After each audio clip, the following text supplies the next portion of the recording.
welcome back to our channel. This morning we are going to talk about what? United. We are going to talk about Forest. We are going to talk about Chelsea, right? Um, let's talk about Forest, right? I feel sorry for this guy, right? I think he made a mistake, and he unfortunately this type of football owners, right?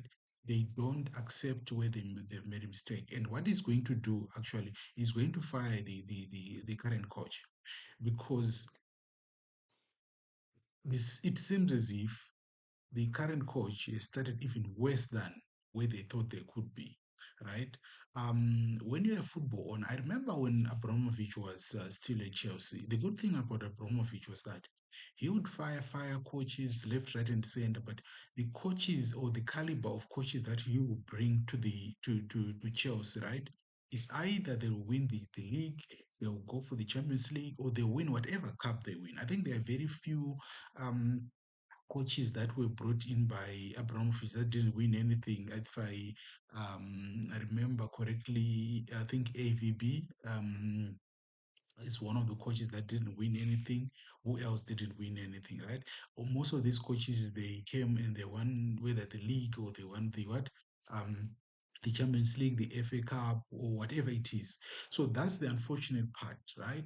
And this coach, sometimes you make what do you call it, a reactionary move, right? And he wanted to come back as quickly as possible, but I think he didn't study properly the team that he was going to coach and the owners themselves.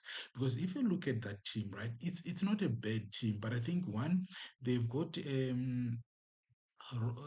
low morale, but also when you look at it, right, it seems as if because of Nuno leaving and what was happening in the press and whatever, it really affected the players. So it's going to be very difficult for him to motivate them so that they can start to play and win and all those kind of things. So it's very unfortunate, and it's going to be actually a disaster for Nottingham Forest. Where do I think they'll end up? I think they'll end up around 14, 15. I don't think they will be relegated though, but I think they'll be around your 14, 15 places. But look at it. It's now said that I think they finished sixth, if I'm not mistaken, sixth or fifth, sixth, right? So now we are going to go back the other side of the page, which is going to be actually a failure for them. And in the Confederation League or whatever it is, I don't think they will survive there. But anyway, that's what I wanted to say. I think I just wanted to say the owners must always take responsibility, must always study. You know, for me, Big Ange was not the correct choice for them, right? I think this idea of him always winning trophies and all those kind of things. The people that always win trophies are your Jose Mourinho's, your Pep Guardiola's, and those big coaches. Those are the coaches that are you guarantee that they win trophies. But for your Anges and all those kind of things, no man, that's for me that's a lie. It's. Yes, he did that with Tottenham, but well, they played Manchester United in the final, and what do you expect, right? When you play me, everybody now from Wolves that are at the bottom of the table, they would want to play against Manchester United because they know they'll win. So it's not something that Angie or Tottenham must be proud of. It's just like they played a very very poor Manchester United team. Okay. Now, let's also, while we're talking about Manchester United, they are playing, what is it, Sunderland today. I think, I think, okay, look at this, right? It seems as if the owners, they still have the confidence. They still support Amaran. They feel that he's the right man for the job.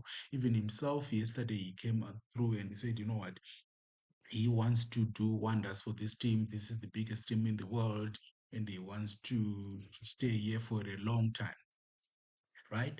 But for how long will they be confident enough? right? Because if they lose today they lose they were beaten by Sunderland for argument's sake, right? And Liverpool or Chelsea or Arsenal or those big teams still continue winning, right? What it means is that it's almost 15, 16 points difference, right? Where are they going to get those points to get into the Champions League position? That's the problem. That's number one. Number two, that means that they will start to fight already for like number six, number seven, number eight position. In those positions, look at what how Bournemouth is playing, right? Look at how Brentford is playing. Look at how Everton is playing, right? Those teams are playing so well that those are the teams that I think they'll finish in and around your sixth, seventh, eighth place for the current season, and it's going to be actually a very difficult for Manchester United to get to that position. So if Manchester United loses today, for me, I think it's going to be a different discussion altogether. I think that if Manchester United wants to continue to dominate and to play well and whatever, they must let Amarin go, right? They must bring. This is what I think, right? They must bring people, a person like your Fabregas. Yes, Fabregas, right? I think he's done so wonderful job at Como there. They don't have big players, they don't have whatever, but he's doing so well in Italy, right? I'm not sure about Javi. Javi, I think for me, the problem is when you bring somebody who has been coaching a big team or who has coached a big team somewhere else, right? You don't know. Like for instance, I'll tell you what, if you are to bring in Xavi Alonso from Real Madrid now, right? The expectation is that he's doing well. Why? Because he's got your Mbappe, he's got all these kind of players, right? But when he comes to a team where there's average players and all those kind of things, they don't do nothing. He will show that he's not as good as what people think, right? So that's why some Manchester United supporters are talking about your Brentford coach, your what is it, your Fabregases of this world, and all those kind of young and upcoming coaches that can come and instill discipline, right? And also make sure that they do motivate these players to play so well. For me, I think they made a mistake. They should have taken that the coach from who went to Tottenham. I think he's a very very good coach. I think he could have done wonders with Manchester United. But anyway, they had their own thinking. For me, Amaran, I don't know. I don't think he's the right coach. But you never know with these things. They can just start winning now up to the end of season. So let's wait and see, right? The last story is my prediction with Chelsea, right? Chelsea is playing Liverpool today, and I think Chelsea will win 1-0. Why am I saying that? I think Liverpool has lost the last two games. I think the one in the Champions League as well as the one I think they lost to what else? Which other team did they lose to? So I'm thinking now that they are in a very bad space, right?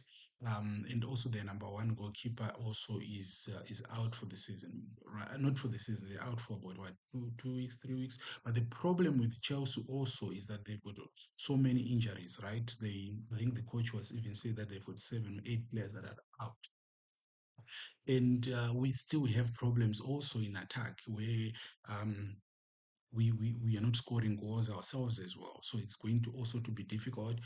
Cole Palmer is not in. I think he'll come back after the window, the what is it, the national team window, which is probably 2 weeks time. We have got issues. Santos as well is not there. What are the positive then? The positive is that Lavia is back. And I can guarantee you that Lavia has to start today, right? So what does that mean? It means that Lavia will start with Caicedo as a defensive midfielders. Then we've got Enzo playing as a 10, right? Or yeah, so as a 10, right? And then you've got on the left side, you I think they'll put Pedro, That's my thinking. I think they'll put Pedro on the left side, and they'll put Estavo on the right side. Obviously, Joao Pedro will be our number nine. But the other problem also is at the four defenders, right? I think that the captain will keep his place as a right back, right? And the issue now will be on the central defense.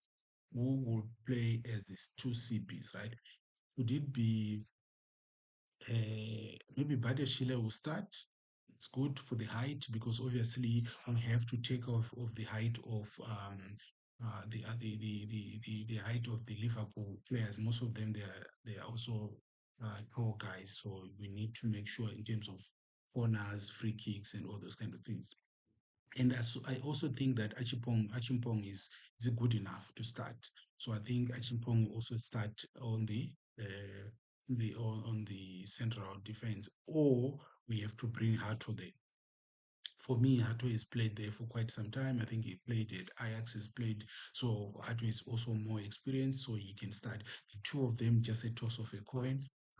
Any one of them can start. Then obviously on the left back, it's given, right? It's given that Kukulera will start. So that's how Chelsea will stand. That's how Chelsea will play. But on the Liverpool side, I know Eketike has got some knocks. I don't think he will start. I think Isak will start, like what I said before.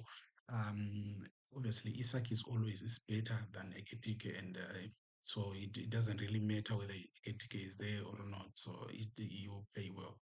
Then on the obviously they've got Salah. Salah, is just getting better and better and better. So I think the only problem they have is on the number 10 position. And I think they will have to play around with players there, but because they are failing to get a player that can actually distribute and play well in that position. But Liverpool is still very strong, and Liverpool is that team that I think they're still going to win the league. And I know that even in January they're still going to spend, so they will do well. I think they will be the champions. They can actually go in the Champions League and win it, but Champions League is another ball game. We saw what happened to PSG. We saw what happened to Barcelona match. That it was one of the best matches that I've seen. Obviously, Bayern is doing very, very well also in the Champions League as well as in the Bundesliga. So it's not going to be an easy game for easy road for Liverpool to go and win the Champions League. But let's wait and see. That's how football is. Football is round, right? So thank you so much. Enjoy, and I still say Chelsea will win 1-0 against Liverpool. Let's see what happens during the afternoon. This afternoon. Enjoy your day. Bye bye.